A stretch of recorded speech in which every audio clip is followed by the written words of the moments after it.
Hello বন্ধুরা, গঙ্গাধারাকে আজকের পর্বে আপনারা দেখতে পারবেন যে গঙ্গাকে অর্জুন নিয়ে গেছে তার খাতা রিনিউ করার জন্য, এবং সেখানে গিয়ে তারা দেখতে পায় যে তার খাতা রিনিউ করেছে ঠিকই, কিন্তু পরবর্তীতে মাঝখান থেকে কেউ পেজটি টেনে ছিঁড়ে নিয়েছে। গঙ্গা তো দেখে অবাক হয়ে যায়, বলল আমার তো খাতার আরো পেজ নিয়ে আমি দিয়েছিলাম, তাহলে এত কম কেন? দেখলো রূপালীও দেখলো, অর্জুনও দেখলো, কিন্তু অর্জুন কিছু বলল না। চুপ করে ওখান থেকে বের হয়ে গেল। তখন গঙ্গা বলতে থাকে, "স্যার, আমার তো পরীক্ষা আরো পেজ নিয়েছেন, সেগুলো তো নেই।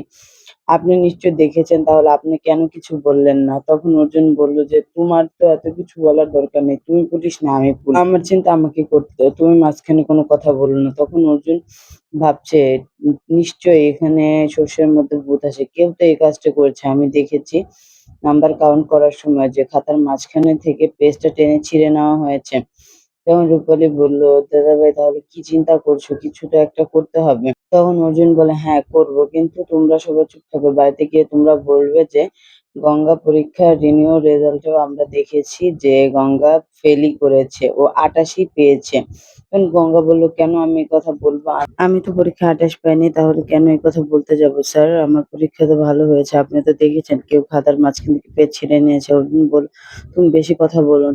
তুমি চুপ করে থেকো। কারণ তোমার কথার জন্য সমস্যা হতে পারে।" আর এইদিকে ওরা ৩ জন বাসায় চলে এসেছে, এবং চলে আসার পর সাথে, সাথে সকলে ড্রয়িং রুমে এসে জিজ্ঞাসা করতে থাকে, "কি হলো?" অর্জুনের মা এসে বলল, "কি অর্জুন, কি হলো? রেজাল্ট কি বাড়লো? ও কি অঙ্কে ১০০ পেল না ফেলই এসেছে?" তখন অর্জুন বলল, "না মা, ওর রেজাল্ট ভালো হয়নি। ও পরীক্ষায় ফেলই করেছে। ৮৮ পেয়ে।" তখন গঙ্গা চুপ করে শুনছিল।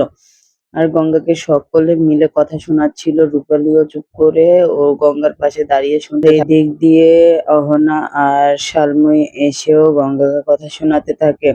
তখন শালময়ী বলে, "কালোকে কালো বলা যাবে না, ভালোকে ভালো বলা যাবে না, খারাপকে খারাপ বলা যাবে না, ফেলকে ফেল বলা যাবে না, তাহলে বললেই তো দোষ আমাদের।" সবাই অবাক হয়ে শালময়ীর কথা শুনছিল, আর অহনা ও এসে অর্জুনকে খোঁচা মেরে মেরে কথা বলতে থাকে। তখন ওর মেসোমশাই বলল যে, "অর্জুন, তোর রেজাল্ট কি এসেছে?" ও বলল, "ফেলই এসেছে।" অর্জুন মনে মনে বলল, "মেসোমশাই, আমি তোমাকে সত্যিটা বলতে পারলাম না, কিন্তু এখন বলা যাবে না। তোমাকে পরে আমি সব জানাবো।" এই শুনে অর্জুনের মা এসে বলল, "দাদাভাই, আপনি যে কি বলেন না? ওর মতন মেয়ে কি ভালো রেজাল্ট করার যোগ্য?" তখন অহনা মাঝখান দিয়ে এসে বললেন, "আপনি রাগ করেন আর যাই করেন, ও ফেলু, ওর গিলুতে কিছুই নেই।" তখন অহনা রেগে সামনে তেড়ে যেতে থাকে অহনাকে কথা শুনে। তখন অর্জুন ওর হাতটি ধরে ফেলে। ধরে বলে যে, "তুমি কোনো কথা বলবে না, চুপ করে থাকো। এখানে কথা বলবে না। তোমাকে বলেছি তো যে তুমি চুপ করে সবকিছু শুনবে।" শালময়ী বারবার এসে অহনাকে কথা শোনাচ্ছিল। তখন রূপালী বলল যে, "ও যে এতটুকু ভালো করছে, এটাই কি না? তোমরা কেন ওকে বারবার কথা শোনাচ্ছ? এই সাবজেক্টটা এখানে বাদ দাও।" অর্জুন তখন বাইরে চলে যাবে। গঙ্গাকে বলে গেল যে, "তুমি চুপ করে থাকো। তুমি এ নিয়ে কোনো কথা বলবে না। মাথা ঠান্ডা রাখবে।" আর এদিকে দেখা যাচ্ছে যে অহনা আর মেঘনা মাস্টারমশাইয়ের বাড়িতে গিয়ে ওর খাতাটা এই নিয়ে অহনা চিন্তা করছিল। শালময়ী তখন সাথে বসেছিল। শালময়ী বলল, "অহনা, তুমি কি চিন্তা করছো এত?" তখন বলল যে, "কিছু না, তোমার কথাটাই ভাবছি।" মাঝখান থেকে অহনা বলল, "চলো শালু, অহনা গঙ্গার ঘরে যাই।" গঙ্গাকে তখন কথা শোনাতে পারেনি। ওখানে অর্জুন ছিল, বড় জেঠু ছিল, কথা শোনাতেই পারেনি। আমার তো ওকে কথা শোনানোর জন্য মনটা ইসপিস করছে। এদিকে দেখাচ্ছে যে গঙ্গা পড়ছিল, ওরকম সময় অহনা আর শালময়ী ওর ঘরে আসে। ঘরে এসে বলল, "দেখো, এখনো পড়ছে।" শালময়ী তখন বলল যে, "তুমি এখনো বুঝো না, যার যোগ্যতা যেখানে সেখানে থাকতে তোমার যোগ্যতা নেই এই বাড়িতে থাকা।" বলার সাথে সাথে অহনা গঙ্গার হাত থেকে বইটি টেনে নেয়। অহনা বলে যে, "তোমার আর পড়তে হবে না।" তখন গঙ্গা বলল, "কেন ম্যাডাম, কি হয়েছে? তুমি এখনো বুঝতেছো না যে ব্যাগ বোঝকা নিয়ে তুমি এখান থেকে চলে যাও। তোমার এই বাড়িতে থাকার কোনো যোগ্যতা নেই। স্কুল ফেল করা মেয়ে।" এই বলে বলল, "আচ্ছা, তোমার ব্যাগ কোথায় বলো, আমি তোমার গুছিয়ে দিই। তোমার কি আদৌ এই বাড়িতে কিছু আছে?" তখন ওই সাইড থেকে ব্যাগ এনে শালময়ী আর অহনা তার কাপড়-চোপড় ধরে গোছাচ্ছে। শালময়ী তখন বলল, "কি নোংরা জামাকাপড়, স্যানিটাইজার লাগবে।" তারপর দুজনে মিলে ওগুলো গুছিয়ে দিল, এবং ব্যাগটা নিয়ে অহনা বাহিরে রাখলো। তখন অহনাকে টেনে নিয়ে বলল যে, "ম্যাম, আপনি এসব কি করছেন? এগুলো তো ভালো না। এসব করে কিন্তু ভালো না। আপনি কেন আমার কাপড়-চোপড় আলোচনা করছেন? আমার জিনিসপত্রে হাত দিচ্ছেন আপনি?" এই বলল অহনা গঙ্গা। কিন্তু অহনা বলল যে, "না, আমি তোমার ব্যাগপত্র গুছিয়ে দিয়েছি। তুমি এখান থেকে চলে যাও। তুমি অর্জুনের জীবনে থাকবে না। অর্জুনের জীবনে শুধু আমিই থাকবো। তুমি কেন এখানে থাকবে? তোমার তো কোনো যোগ্যতাই নেই এখানে থাকার।" তখন এই বলে অহনা আর শালময়ী ব্যাগটা এনে গঙ্গার কাপড়-চোপড় গোছাতে হবে। তখন গঙ্গা বলে, "এসব কেন করছেন? এগুলো আওলাজুলো করে না। আমার জিনিস আমার জায়গায় রেখে দেন।" এই বলার পরেও অহনা আর শালময়ী ব্যাগটা গুছিয়ে অহনাকে দেয়। অহনা বাইরে রাখে এবং গঙ্গার হাত ধরে টেনে বাইরে নিতে যেতে চায়। তখনই গঙ্গা উল্টে এসে অহনাকে জোরে হাতটা শরীরে একটা থাপ্পড় বসিয়ে দেয়। শালমী আর অহনা তো দেখেই অবাক যে গঙ্গা অহনার গায়ে হাত তুলেছে। তখন অহনা বলে, "তোমার এত বড় সাহস তুমি আমার গায়ে হাত দিলে? ফেলু মেয়ে একটা।" তখন গঙ্গা বলল যে, "আমি ফেল করেছি না পাস করেছি কালকে সকালেই বুঝতে পারবেন।